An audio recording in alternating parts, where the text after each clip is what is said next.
A lot of people will, once they start dipping their toe into the spiritual world, they want to run and be like, oh, well, let me go and take, the psychedelic to try and, open my third eye chakra. And I don't recommend that either, because like I said before, a lot of these practitioners are not clean within themselves.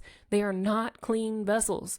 And then when you're blasting your chakras, your ethereal, spiritual, energetic body open, again, I don't recommend it, because these things are meant to strategically, one by one, come online.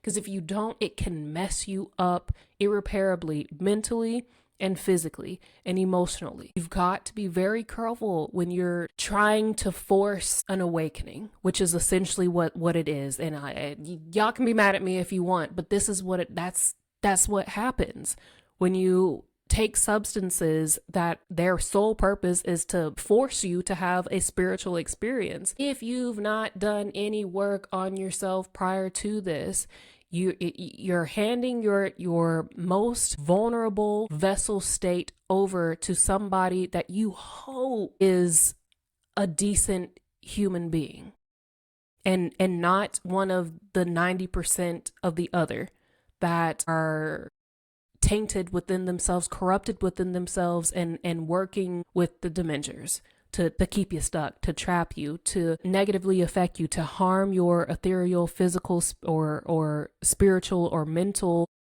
body while you are in the most vulnerable state ever.